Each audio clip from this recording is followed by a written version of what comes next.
ये प्रेम से श्री सद्गुरु महाराज की, श्री सद्गुरु महाराज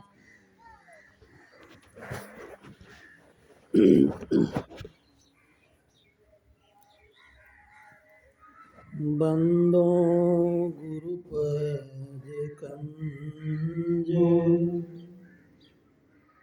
कृपा सिंधु नर रूप हरि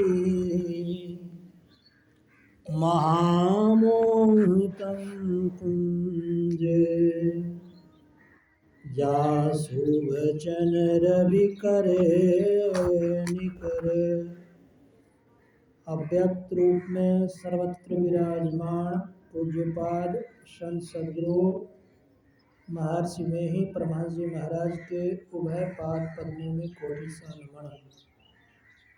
आदरणीय सत्संग प्रेमी महानुभावों, आदरणीय भक्तिमती माताओं तथा बहनों, आज माता सरस्वती के पूजन के दिवस पर आपने संतमत का सत्संग भी आयोजित किया।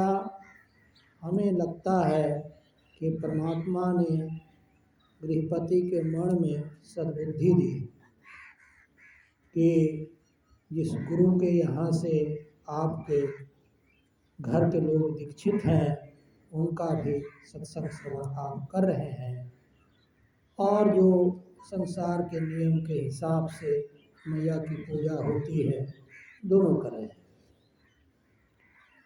अभी मैंने रामचरितमानस से पाठ कराया।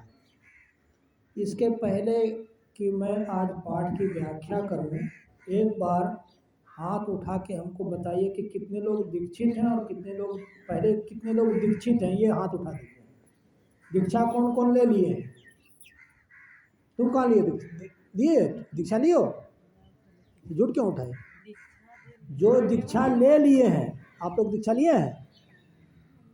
आप लोग दीक्षा नहीं लिए हैं? अच्छा, जो दीक्षा नहीं लिए हैं वो हाथ उठा दें। जो दीक्षा नहीं लिए हैं, कितने लोग दीक्षा नहीं लिए? हम इसलिए पूछे, ठीक है अब रहने दीजिए। हम इसलिए पूछे कि कुछ बातें प्रवचन की जो दीक्षा लिए रहते हैं उनको समझ में आता है और कुछ बातें ऐसा कहना पड़ता है जो दीक्षा नहीं लिए रहते हैं उनके हिसाब से व्याख्या करनी पड़ती है, इसलिए हमने पूछा आपसे। अब है रामचरितमानस के पाठ में आज आया सप्तम सोपान उत्तरकांड से पाठ हुआ। बड़े भाग मानुष तन पावा, सुर दुर्लभ सब ग्रंथ ही गावा। ये बहुत भाग्य से हम लोगों को ये मनुष्य का शरीर मिला है, ऐसा बाबा तुलसीदास जी कहते हैं। और यह शरीर देवताओं को भी दुर्लभ है। जो शरीर हम लोगों को परमात्मा ने दिया है, यही शरीर पाने के लिए देवता भी ललायित रहते हैं, जो हम सबों को मिल गया है। अब ये शरीर तो हमें मिल गया, ये शरीर है क्या और इससे क्या करना चाहिए? साधन धाम मोक्ष कर द्वारा, पाई न जही परलोक सवारा। यह साधनों का धाम है। साधनों का धाम, यह शरीर साधनों का घर और मोक्ष का द्वार है। इसे पाकर जिसने परलोक मुक्ति को नहीं सुधारा वो चूक गए। साधन क्या है? हम परमात्मा की भक्ति करके परमात्मा प्राप्त करें, यही साधन करना है। परंतु हम करते क्या है? करते ये हैं कि मनुष्य शरीर तो सबको है, सबके शरीर में परमात्मा का निवास है, परंतु इस शरीर में कोई मुर्गा खाते, कोई मछली खाते, कोई शराब पीते। जो शरीर आपका परमात्मा का घर था उसको आपने मुर्गा का कब्रखाना बना दिया। तो साधुओं ने इसको चेताया, बताया, जताया कि साधु भी कैसे बताए? अपने मन से नहीं, बड़े बड़े संतों की वाणी के आधार पर बताए। साधनों का धाम और मोक्ष का द्वार है। इसी शरीर पर, जैसे ये आगे में एक द्वार है, इस द्वार से जैसे बाहर निकल जाएंगे हम घर से और अंदर ही रह जाएंगे, तो मनुष्य शरीर में जब हमारी जीवात्मा है तो इसी शरीर से हम परमात्मा में मिलकर एक हो सकते हैं, मोक्ष का द्वार। अब जो शरीर को हम लोग को मिला है यह मोक्ष प्राप्ति करने के लिए मिला है, परंतु हम लोग जब माता के गर्भ में थे उल्टा लटके हुए थे। परमात्मा जब शरीर माता के गर्भ से नहीं निकाले थे तो गर्भवास में हम सबों ने ये कबूला था कि परमात्मा मुझे इस माता के गर्भ से निकाल दो, जब संसार में जाऊंगा तो तुम्हारी भक्ति करूंगा। और जैसे ही संसार में परमात्मा हम लोग को निकाल दिए माता के गर्भ से, तो सब वादा जितना किए थे सब भूल गए और पंच विषयों में रूप रस गंध स्पर्श और शब्द में माया में भूल गए, परमात्मा की भक्ति भूल गए। परंतु आप सबों के गृहपति के मन में जो आज ये विचार आया कि किसी साधु को बुलाकर हम सत्संग करेंगे, गुरु महाराज की वाणी का पाठ करेंगे, अपने मन में कम से कम साल में एक बार भी गुरु महाराज ने उपदेश दिया है उसको साधु के द्वारा मन में तरोताजा करेंगे, ये सद्बुद्धि। अब इसको सत्संग तो हम लोग बहुत करते हैं, परंतु जो बात इसमें हम कह के जाएं वो आप कर लेंगे तब तो ये सही रहा। और हम इस कान से कहे दूसरे कान से आप निकाल दिए, बाबा जी चले गए, अब जो बात थी उसको भूल जाओ, जैसे संसार चल रहा था वैसे चलने दो, तो ये सत्संग बेकार हो गया। परंतु जो कहना मान करके उसके हिसाब से चलते हैं उसको लाभ होता है। सो परत्र दुख परई सिर धुन धुनि पछताए, काल ही कर्म ही ईश्वर ही मिथ्या दोष लगाए। वह परलोक में दुख पाता है। जो परमात्मा की भक्ति नहीं करता है क्या करेगा? हम भक्ति नहीं किए, परमात्मा ने हमें शरीर दिया था अपनी भक्ति करने के लिए, परंतु हम किए नहीं, तो हुआ क्या? तो वह परलोक में दुख पाता है, सिर धुन धुन कर पछताता है और काल कर्म और ईश्वर को झूठा ही दोष लगाता है। क्या करें, समय ही साथ नहीं दिया, भक्ति करते कैसे? कर्म करना चाहते थे परंतु कर नहीं सके, क्या करें? देश काल और कर्म, समय को, स्थान को और अपने कर्मों को कोसता रहता है। करने आए थे भक्ति और किए माया की भक्ति। यही तन कर फल विषय न भाई, स्वर्ग हु स्वल्प अंत दुखदाई। ये जो शरीर हम लोगों को मिला है वो क्यों मिला है? मिला है परमात्मा की भक्ति करने के, परंतु करते क्या है? हम विषयों की भक्ति करते हैं। विषय क्या है? रूप रस गंध स्पर्श शब्द, ये 5 विषय हैं। संसार में विभिन्न प्रकार के रूपों को देखने के लिए हम लोग पूरा दिन रात लगा देते हैं। नए नए रसों के रसास्वादन के लिए 24 घंटा तत्पर रहते हैं और संसार के 5 विषयों में फंसे रहते हैं। तो कहा ऐसा नहीं, स्वर्ग हु स्वल्प अंत दुखदाई। फिर गुरु महाराज ने चेताया कि कभी भी स्वर्ग की इच्छा मत करो। अगर भक्ति करते हैं, सत्संग करते हैं, हे परमात्मा मरने के बाद मुझे स्वर्ग मिले, ऐसी कल्पना नहीं, इच्छा ही नहीं करनी चाहिए। क्योंकि स्वर्ग हो स्वल्प अंत दुखदाई।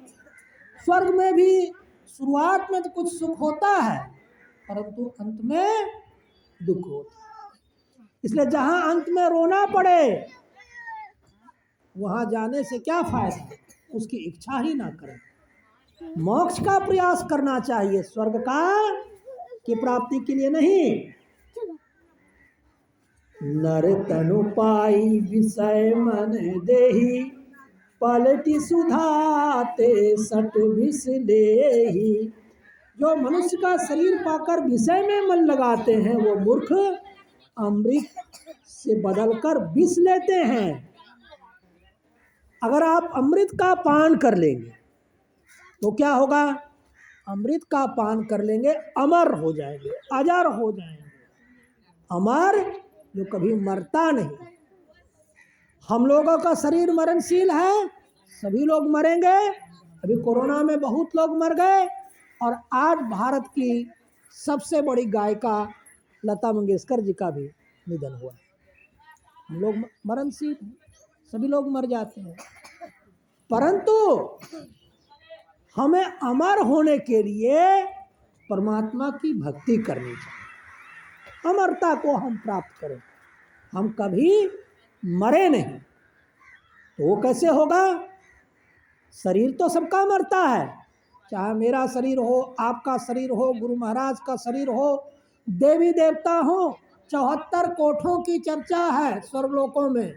ब्रह्मा जी का घर, विष्णु जी का घर, सुमेरु जी का घर, वरुण देवता का घर, 74 कोठे हैं। वो सब के सब मर जाएंगे।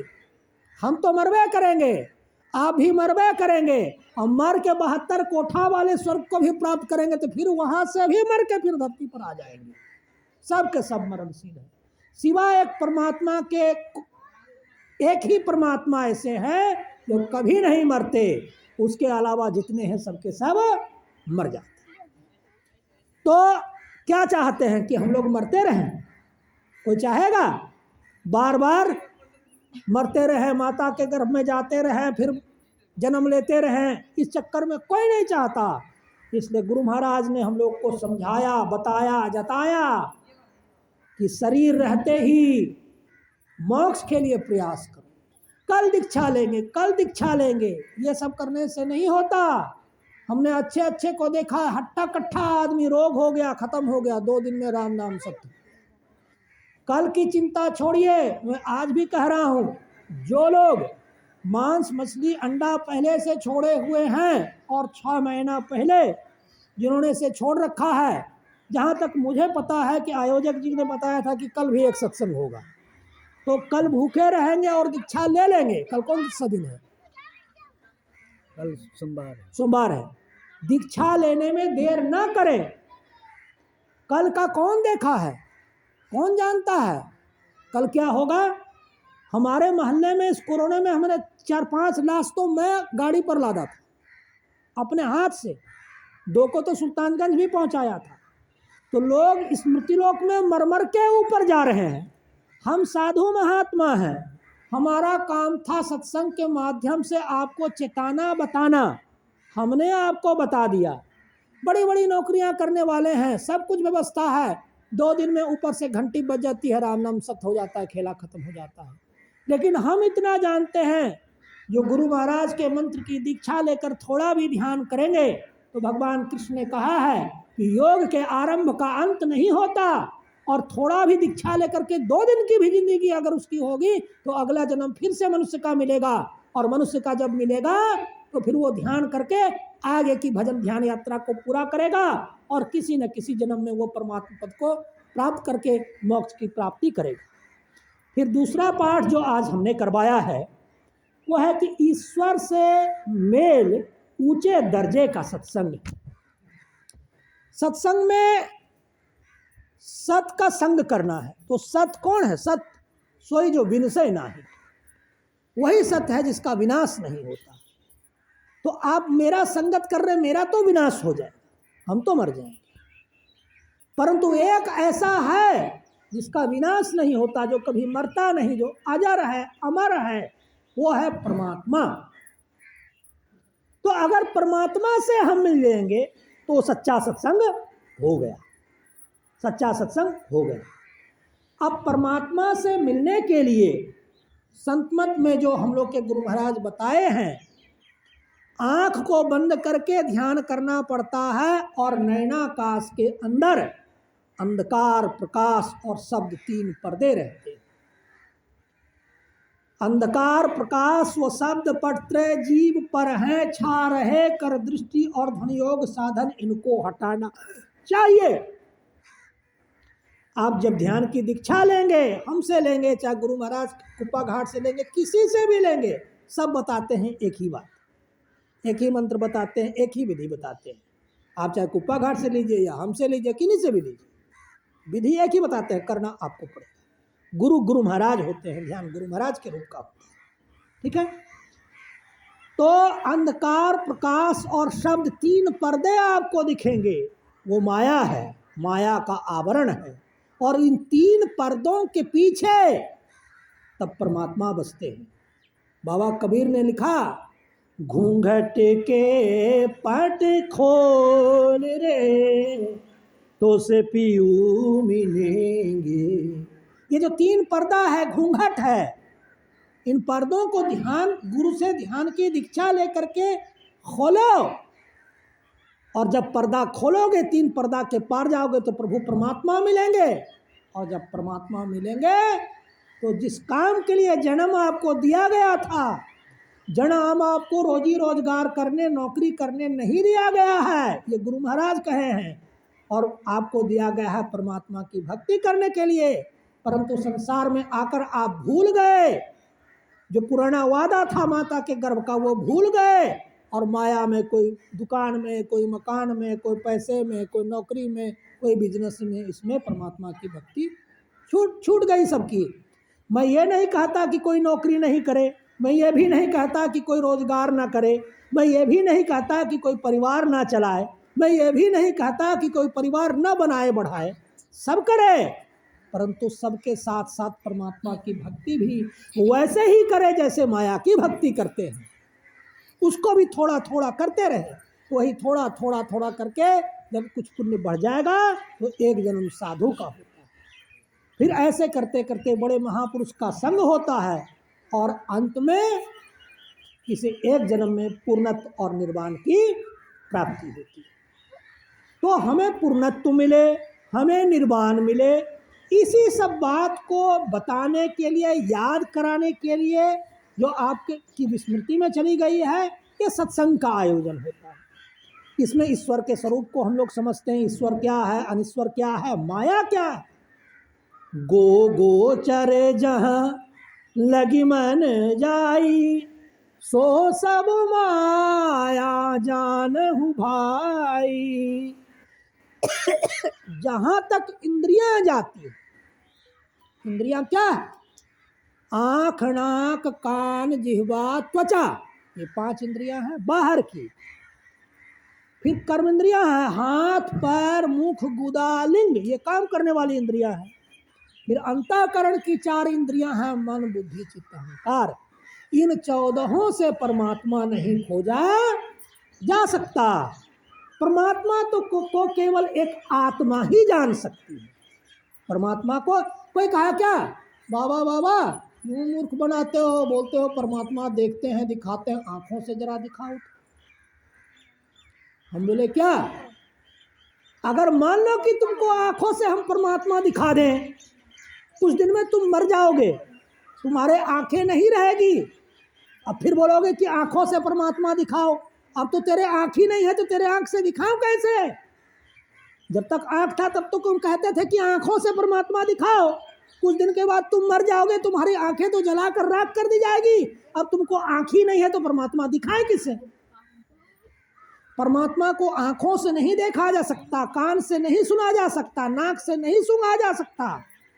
परमात्मा को केवल चेतन आत्मा देख सकती है। अभी हमने पाठ में किया कि शब्द ध्यान में जो परमात्मा दिखता है वह अद्वैतवाद नहीं है, द्वैतवाद है। शब्द साधना में भी शब्द मंडल से भी परमात्मा का दीदार होता है, परंतु द्वैत है, एक दृष्टा है, एक दृश्य। जहाँ परमात्मा का दर्शन होता है वहाँ त्रिपुटी नहीं रहती। ज्ञान ज्ञाता ज्ञेय, ध्यान ध्याता ध्येय, ये तीनों एक हो जाते, वहाँ परमात्मा का दर्शन है। तो आप में ये भक्ति का संस्कार हुआ, आप थोड़ा थोड़ा भक्ति की तरफ बढ़े, मैया सरस्वती की भी पूजा किए, गुरु महाराज के भी प्रवचन सुने, ये सब किए, ये सब आपके अच्छे अच्छे संस्कार हैं। और भगवान करे कि ऐसे ऐसे संस्कार सबको हों, है ना। तो थोड़ा थोड़ा सत्संग आप श्रवण करेंगे। हम बांका के रहने वाले हैं, हालांकि कोरोना काल में हमको बाहर जाना मना था, लेकिन ये बाबा बहुत करीबी हैं और बहुत नज़दीक का था। मैं इस शर्त पर आया कि मैं मुझे वापस अभी तुरंत छोड़ भी दिया जाए, तब होगा हमसे।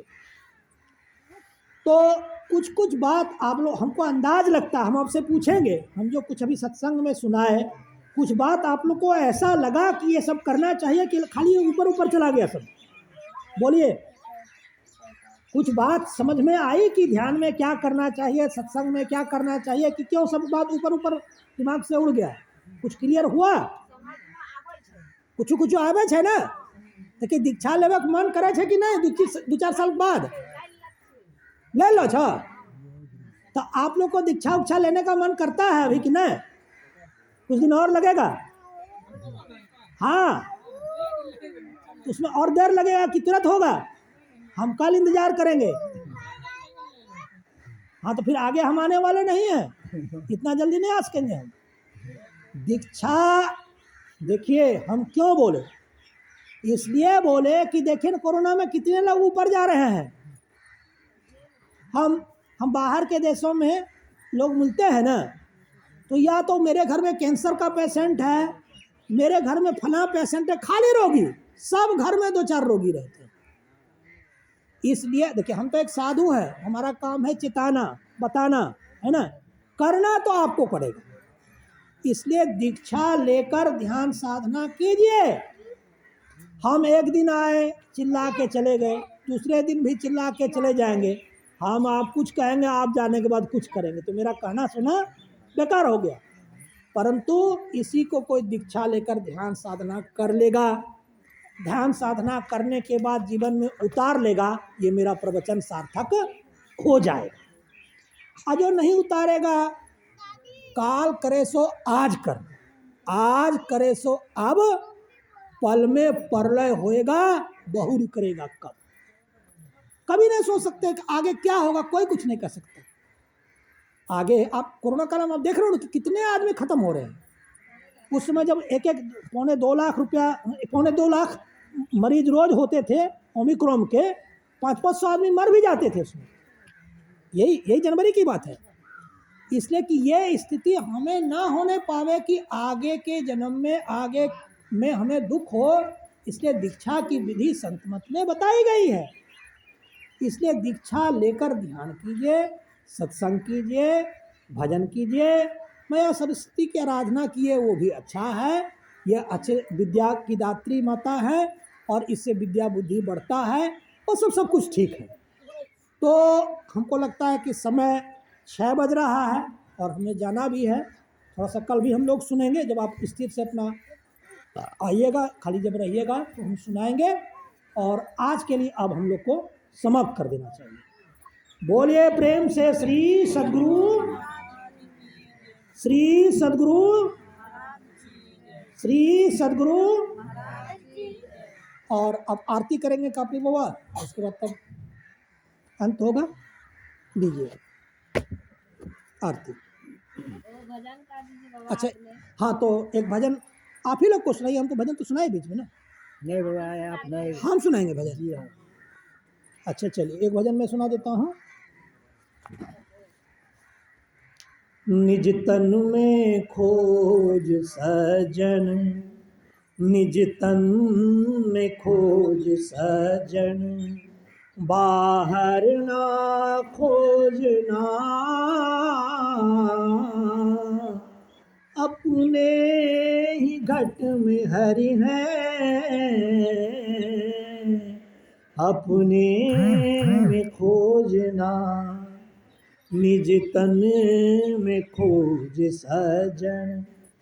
दो नैन नजर जोड़ के एक नोक बना के, एक नोक बना के, अंतर में देख सुन सुन, अंतर में खोजना, निज तन में खोज सजन, बाहर न खोजना। अपने ही घट में हरि है, अपने में खोजना। तिल द्वार तक के सीधे सूरत को खींचना, सूरत को खींचना। अनहद धुनों को सुन सुन चढ़ चढ़ के खोजना। बजती है 5 नौबतें, सुनिए एक एक को, सुनिए एक एक को।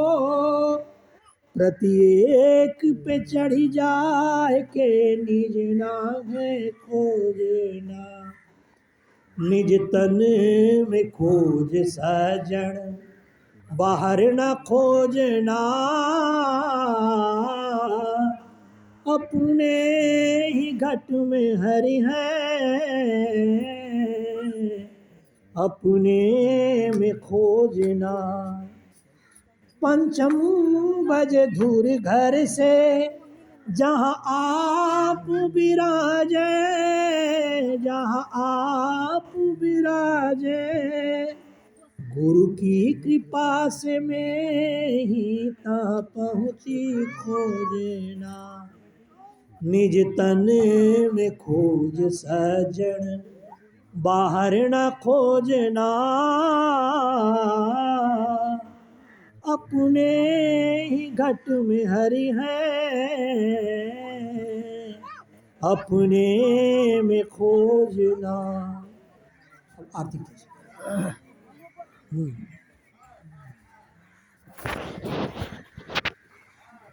बोलिए प्रेम से श्री सद्गुरु महाराज की जय।